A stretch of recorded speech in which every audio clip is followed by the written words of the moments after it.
Welcome back everyone to another exciting episode of Vidar. I'm your host, Mr. Gazillion, and in the last episode, the mysterious stranger made it to Vidar, where he found out the town is under assault by something called the Beast, and every night the Beast takes one of the villagers.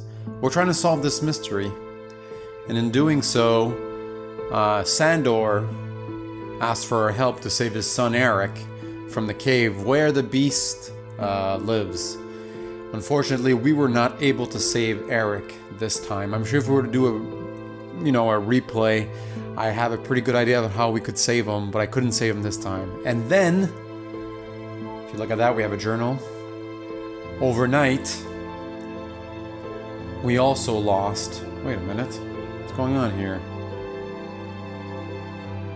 Oh, okay, so we already did this part. We're gonna get... Alright, so this is what... So I guess at the beginning of every day, the game auto-saves. That's something I didn't know how to do last time, so I just kind of exited, figured that if anything I would just replay the game if it didn't save automatically. Because the game never told us it saved automatically. Makes sense though, considering that it's the type of game that you don't want to cheese too much because you want villagers to survive and such. So, let's look at the directory. Erik died. Erik was the priest that was actually by our bedside when we were nursed back to health. So he no longer works at Cecilia's house in Vidar. So maybe we can go talk to Cecilia if we can figure out where she lives. I don't know what Cecilia looks like, but we also have to go talk... Oh, looks like we haven't met her yet. So she has big hair. So if we look at the map, do we see somebody with big hair here? I think it might be the person to the top. Oh no, to the left. Complete, all the way west of here. So we'll go talk to her, but first we have to go announce to Sandor that Erik did not make it. It's gonna be sad. I can't help but think that some twisted fate is what killed Erik. He was gone from here, long gone. Had a life for outside Vidar, but a sick mother and a kind heart brought him back, and now he's gone again. But in a different way, of course. He could have really changed the world. He was so smart, so incredibly gifted, you know? It's a terrible, terrible shame. It seems like it really is. Legend feasts on this mountain like flies on horse shit. We've talked to her already. Most people here don't change too much. Now, where does Sandor live? I have a feeling then Sandor... I don't even remember what he looks like. Sandor. He's still alive. He's one of us. So, Sandor is a clockmaster and a man of faith. He lost his son and wife before the stranger arrived to town. Okay, so he's a okay, so he's got like salt and pepper hair. Can we see on the map where he lives? Let's see here. Salt and pepper hair. He lives down these stairs and to the left.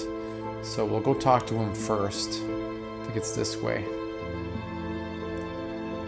Man, how heartbreaking. He's lost both his sons and his wife. Do they have a grave here? May the gods shelter Willem in their world. May the gods shelter Eva in their world. Workshop. This must be where Sandor lives. Okay, let's see here. There he is. Oof, I kind of feel bad about talking to him. Almost don't want to tell him the truth. Did you find him? He's been gone so long. I can't imagine you saw him. I see it in your face. The stranger told Sandor what happened, how Erik hadn't been playing around when he ran into the cave, and how he'd done it to be a hero. He recounted how brave Erik was when he tried to escape, how he prayed for his mother and his little brother. And he told Sandor about Erik's parting words, how his son wanted the clockmaker to forgive himself and not carry the burden of losing his family. And through it all, Sandor sat and silently wept.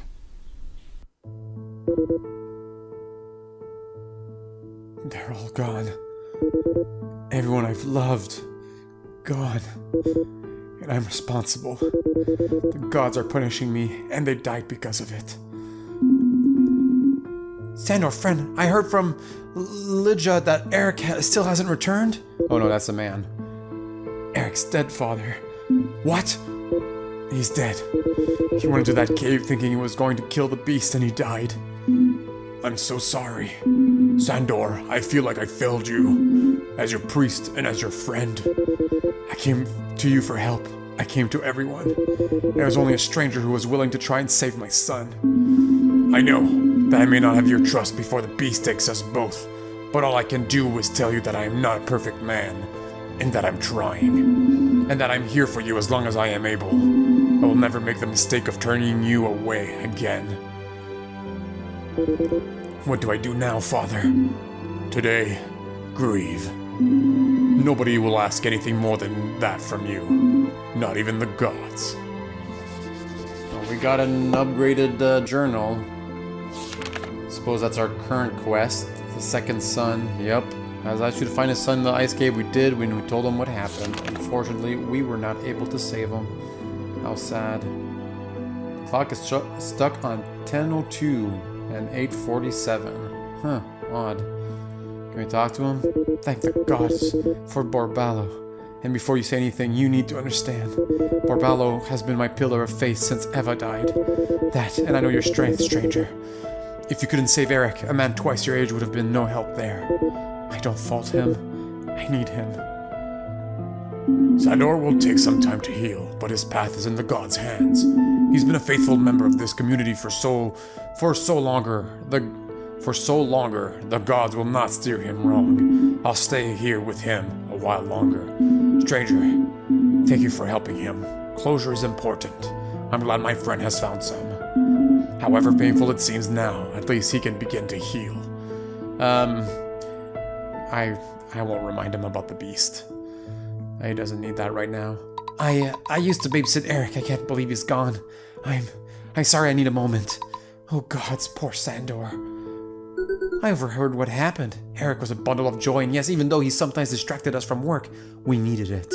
Sandor is going to take some time to get on his feet, but we've all lost someone in these few months. And I'm counting on Sandor to help make sure we don't all die. We can't afford him to grieve for very long. At least let him grieve a little bit. The snow continues to pile up outside. Oh, don't know if you guys hear that beeping. That means my coffee's ready. I'll wait a little bit. Is this locked? It is locked. Assuming we can't go this way. Yeah, that's also locked. Makes sense. However, painful it seems now, at least he can begin to heal, of course. We'll leave him alone, and we'll go talk to Cecilia. Stranger, a moment of your time. Sandor has had to deal with more than most of us, which these days is pretty telling. His wife died giving birth to Sandor's second son. For weeks Sandor prayed, hoping to speak with her. The gods didn't answer. They seldom do. He vowed before them to love and protect his two sons, but as a cruel joke, the beast took Sandor's youngest a few weeks back. Sandor was once a steadfast member of our church, but no one could expect him to bear that weight. I worry about the fortitude of this community. Many, not just Sandor, have stopped coming to church. You've noticed how empty it is? Perhaps we can restore a bit of faith around here by reminding Vidar about its past. Please, take this holy water. You receive a vial of holy water. At least now we can fight off some vampires. You'll find 4 graves of those beloved by our community in the cave nearby. These used to be pilgrimage spots not long before my time, but, as so often happens, life gets in the way of faith and remembrance. Anoint those graves with the water and say a prayer like good pilgrims did before you. I'll spread word of your deed, and perhaps together we can remind the town of why they must fight. In fact, make it 5 graves. Head to where you found Erik and spread some water for him as well. Come back to me when you've finished your journey, stranger. I'll do my best, Father. I almost forgot. Sandor asked me to give you this. You received a pocket watch. He's in shock now, but he certainly appreciates what you've done for him. I think this is his way of thanking you for trying. Alright, so we have a pocket watch. Will that allow us to tell the time? A gift from Sandor helps keep track of time. Nice. And some holy water. We're not going to use it right away. Clearly, I want to go talk to... Well, we're going to pay respects to the people that have fallen. May the gods shelter Elik and their plane. Ooh, Elik, okay. May the gods shelter Dagnia in their world. And may the gods shelter Oscar in their world. Oof. Lots of people have died. Dagnia's trading house. I think Cecilia lives here. I think this might be her. Elik is gone, and even hear it happen. I really don't understand. I assumed there would be more of a mess. Some windows shattered, a struggle, well, some blood on the floor, something. But I found his body on the floor and nothing else. The beast's attacks didn't even wake me up. When I go, I hope I go as peacefully as Elik seems to. Well, I guess you will, if the creature's this way. Fake flowers line the room. The snow continues to pile outside. Maybe we can find something. There are barrels of liquor here. Where did Elik used to sleep? Was it here? No, this is locked. Maybe we can find a clue in the room. It's locked. This is also locked. So they won't let us go in the room. The thing is, I don't know. You probably shouldn't drink strange potions or liquids. That's probably true. Alchemical supply scales litter the table. Huh. Well, it don't seem like we're unlocking any quests really. So we could anoint the graves. I don't think it's this way. That seems like some sort of temple. We'll go back to the cave because we know where the cave is. Here lies Machu. From my ashes I shall rise with newfound strength and wisdom. Here lies Gregor, and I just got into this university. What? Here lies Archie Eugene Proctor. Grandpa, the disease never broke your spirit. Through us, you'll live forever. Alright. This is the church here. But we're gonna go back to the cave. It's going to be scary. We did see one of the stones, and we already explored all these graves in the last episode. Or by explore, I do mean we read them. So hopefully this won't be too dangerous. We can jump down, I guess. You can choose to jump directly to any room you've already explored. Be careful though, as going further into the cave will give you less time in the day. When choosing your room, you'll see how much time it will take to travel there. Jump down? Yes, I want to jump down just to the one. So I guess Ice Cave 1.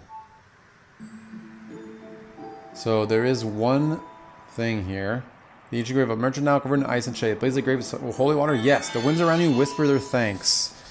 There you go. And now there's actual time. So now we know how much time we actually have. Interesting. I don't know if we can actually do a lot of exploring. Let's go like this. What? Oh, yeah, there you go. Let's not waste too much time. What's this? The site where a brave would-be hero died. Bless the site now? Yes. The wind around you whisper their thanks. Okay, I think that's where... Ooh, is that... Who is this? The ghost is unresponsive. Perhaps someone in town knows of a way to communicate with him. Ooh. Well, I'm glad we came here then. Now... yes, this way.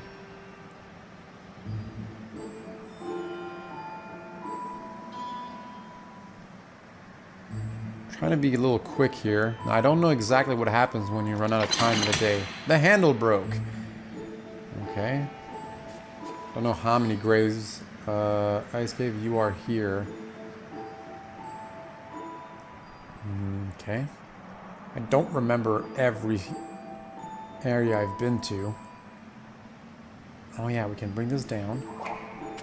That's where we were before, I think, right? Yeah, because that was the puzzle. Oops, did not mean to do that. Where was Erik's grave? Was it down this way? It might have been, actually. Well, I think we actually anointed his grave already. Just gonna check real quick if there's something to the left side of it. Now, who would know about ghosts? Maybe some sort of priest? Okay, we've already been here. Oh man, I'm just gonna hurry up a little bit. Because the thing is, you have to be quick, right? Because there's you have a limited amount of time before the monster gets you. So,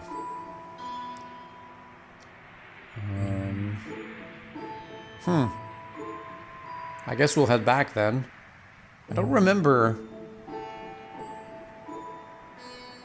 what happened. Like, wasn't there...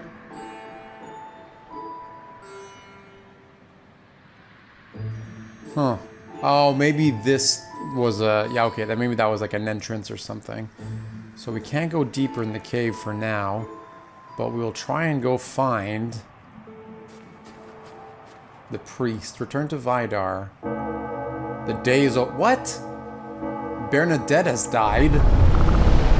That's bullcrap. I had like 10 minutes left in my day. Well, that's really lame. Which one was Bernadette? Journal. Faith in the dead. Bless 4 graves in the ice. 3 remaining. Oh yeah, that's true. Erik was one of them. Ask us about the ghost in the cave. Now, I'm thinking a priest would probably be the one to talk to about that. Maybe an alchemist. No, he died, so maybe not an alchemist.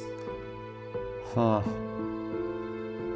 I know Bernadette didn't think the world of me, but I liked her. She was always so put together and sure of herself. I'm going to miss her and her judgmental tongue around here.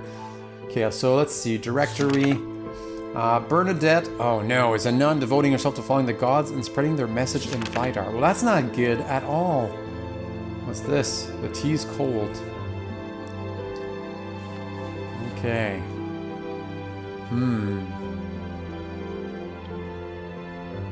It's all on me now, isn't it? No, we need you to tell us about ghosts. Who would know about a ghost in town? Maybe the nun would have known about ghosts. Dang it. I can't go deeper in the mine, so... Oh, unless... Blessing vessels recovered from the estate of Francisco the Voice. Okay. Is this the tabernacle? Okay. Anything up here? Somebody? Maybe the nun's bedroom? I don't know if they stay at the church. They have a convent or whatever. What do you call it? Where the nuns stay? I forget. Anything on this side? Ooh, maybe books? Something that can tell us about... The case holds a necklace worn by Alessandra the Voice. Dang it. This is no help. Okay, let's look at our journal then. Okay, not journal, the directory. A veteran commanded Vidar in war 20 years ago. Now he's a shut-in, a drunk, and is very much ready for the beast to come. I feel like Borbalo would be a good one. Orphan daughter of wealthy retired merchants. She's trying to keep up in their very large house in Vidar. And she drinks too much. There's a smith. Alchemist. Yeah, no, he died. Tell his last city guardsman. No. Gustav. He might know something. A tinkerer. An explorer who came to find treasure and got trapped by the storm. Musician. He is an atheist and is obsessed with beauty. An excuse. He lacks direction in life, which isn't the worst thing. Okay, Sandor lost his son wife for nope. Stress overworked. Okay, so there's people we need to meet here. So, let's go to the... Oh, north of town is people. Okay. And we spoke to Sandor and the 2 people there. I think we spoke to everybody at the inn. Now, there might be people to the east, but I'm going to go northwest of here. And we'll see if those people know anything. It looks like there might be an area to explore. I don't remember seeing them.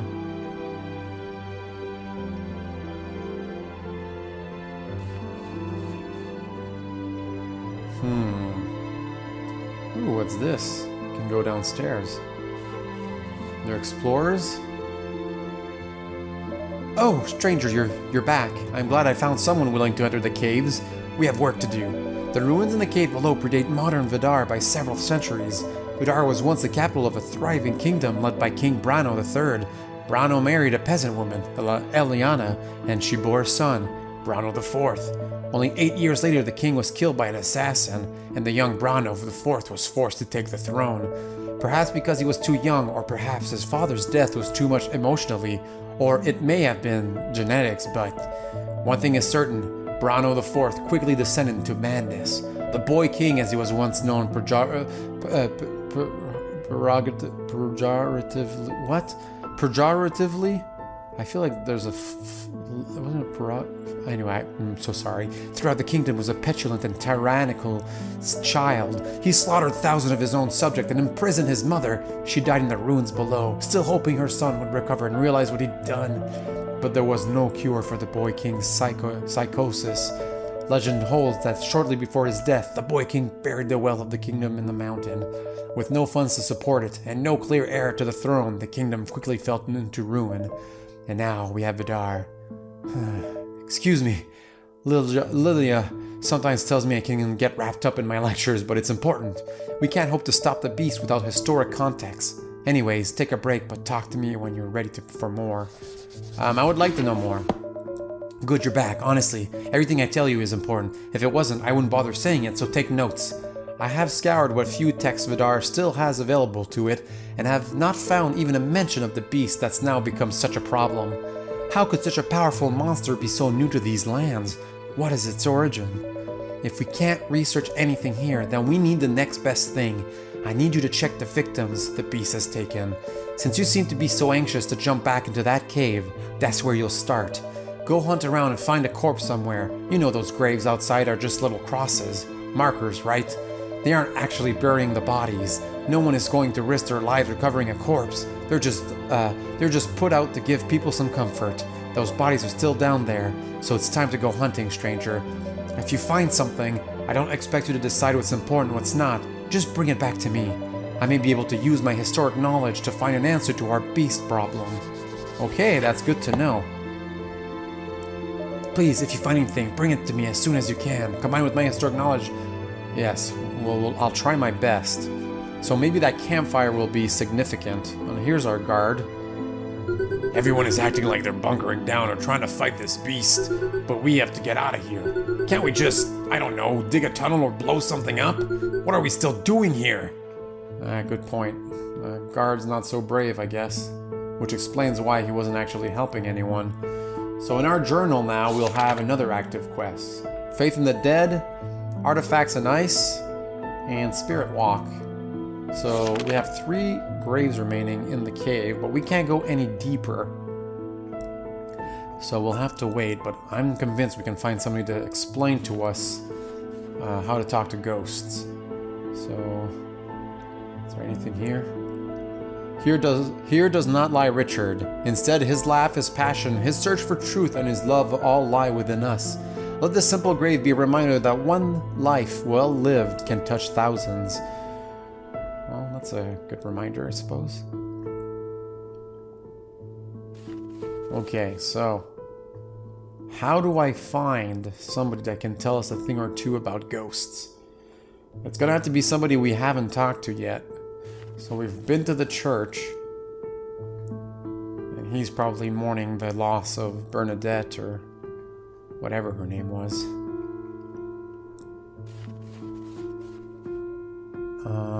This is locked, right? Yeah, it is. And this is Pyra's Coats and Baubles. We'll check it out. You're coming to see me because you saw a ghost and now you're scared? Ha! You've got an awful lot to learn, young thing. I'd teach you myself, but I'm too busy and too important. So you're going to have to go find someone so you can learn Vidar's history, because without it, ha! Good luck. Some of Vidar's most well-known figures are buried in that cave. Didn't know that? Well, that's your first lesson. It wasn't always a cave, of course. The capital city of Vidar covered this whole area thousands of years ago. If you're going to figure out the beast's origins, who better to ask than those who lived it? The beast has disrupted their slumber, and the ghosts you saw are Vidar's past wandering the cave right now. So you go, you find them, listen to their stories, and help return them to their graves. To listen to them, you'll need a power granted by the Mother. It's quite straightforward, really. Just close your mouth, open your ears, and stand still. Oh. This blessing will only last a day, stranger. You'll need to come back tomorrow if you've failed. But surely even someone as uneducated as you can achieve this remarkably simple task. Alright, Piri. Find Vidar's spirits and return them to their graves. Listen to what they tell you. You're going to need it. Alright, I'll try. So we've discovered her. I didn't think she'd be the one. In times like what Vidar faces, there are really a few traits that are critical to our survival. I struggled to think of someone more vital to Vidar than Erik was. He kept the lights on, he preserved our food, he made our medicine, and he was a friend, of course. It seems pretty unlikely that we'll survive this with him dead, right? Don't worry, I'm not giving up on this. You think I'm gonna stay in Vidar and just die? You're wrong. First, we're gonna go bring that ghost back to his grave. Then we're gonna try and find a way to go deeper. But first, we also need to talk to this spelunker. Maybe she can teach us how to go deeper in the cave. And you are alive than dead. Yes, we had already seen that. What's in this? Would a spelunker live in an igloo? The mother mourns any time she loses a daughter, but Bernadette was a monster. There was a time I believed that perhaps we would be welcome into the church. Bernadette's outdated insanity and utter disrespect for the mother put an end to those hopes. May the waves deposit that horror at the bottom of the sea. Oh, okay, relax, people, she died. The mother mourns any time she loses a daughter, but Bernadette was a monster. Okay, so Rebecca and the other one both say the same thing. Not who I was expecting, and I guess they're too angry at Bernadette to move on right away and be any help to us. I hope this is the spelunker. Or is the spelunker the explorer? I want my own room, but Mommy and Daddy say we don't have any money, so I can't. But it's not fair because Erik got his own room when he was 6. If you're supposed to get a room when you're 6, then why don't I have my own room? I'm 7, you know. Well, Erik also died from the beast. Well, actually he fell through the ice, but you don't need to know the details. I can't say that I'm terribly upset the nun bitch died. I thought the church was supposed to be about charity, about helping others less fortunate, about sharing love. To hear Bernadette tell it, Groa, me, and even my baby deserved this miserable life for some reason or other. I can't tell you how many times I asked her for help, and she turned me away, saying my condition was the will of the gods. Well, good. Then her death is their will too. Hey, any chance you came here with some supplies you don't need? No, I'm sorry, I have absolutely nothing. Just like the rest of them, greedy little shit. What are you talking about? I don't have anything. I have you need holy water? Or a pocket watch? Greedy little shit. Watch what you say, or maybe I won't help you when your time comes and the beast tries to take you. I get it though, maybe everybody's been mean to her whole life. Let's look at the directory. Am I missing anyone here? Nope. Groa. Where's Groa then? Wait, Groa has what kind of head? Just very round. And so if we look at the map, who has a very round head?